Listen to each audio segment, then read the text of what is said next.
Good morning, good afternoon, good evening, and good night. My name is Savannah Playford, the Director of Youth Ministry at Dixon United Methodist Church. Whenever you are watching this, welcome to today's daily devotion. Happy New Year! It's been a few days since we said goodbye to 2020 and hello to 2021. How does it feel? To me, it feels like just another new year, right? Not much has really changed. We're still in the middle of a pandemic, working from home, going to school online. Our political leaders are still struggling with politics surrounding race, religion, perspectives, division, everything. But just because it's another year doesn't have to be a case with our faith. Regardless of the year, God is still with us. Remember, in last week's Thursday devotion, I encouraged you to set some goals, to look inward, figure out what you need to do for yourself and your faith, and set some goals. And did you set some? If you did, that's great. I hope you are on the way to achieving those goals. If not, that's okay. Goals are not meant for everyone. One of my goals that I set was to read the Bible in a year, cover to cover. I've done it once before and I know that I can do it again. When I did it, it taught me a lot of discipline. It taught me a lot about God and God's heart, but also tested me in my personal faith. So today I wanted to share with you where I am at. I'm in Genesis chapters 7 through 9, reading about a guy named Noah. We all remember this story, right? The verses in this story are way too long to read to you, so I'm just going to give you a quick summary refresher.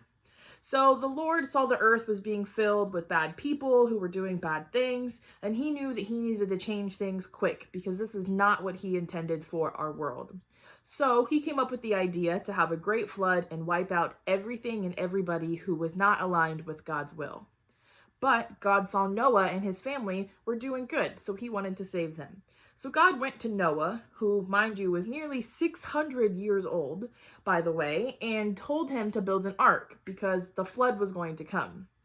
You know the part where he said, build an ark, there's going to be a flood, get animals, 2 of every kind, get your family, you're going to be saved from the flood, and then get in the ark. But here is my favorite part of the whole story that comes from Genesis 7, verse 5. Noah did everything the Lord commanded him. What? No questions asked, no hesitation. Noah did everything the Lord commanded him. That is some rock solid faith that I would love to achieve at some point. Noah showed that blessings can come from obedience to God, right? I mean, we all remember how the story ends. Noah's on the ark with his family and all these animals for a really, really long time. And after some time, then the flood waters go away and the Lord makes a new covenant with Noah. Noah and Genesis can show us that we can never go wrong when we listen to God.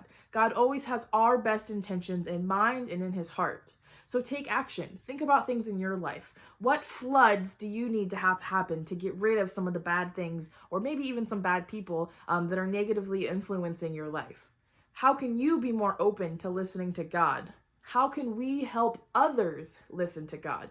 How can we be more like Noah? Noah did everything the Lord commanded him.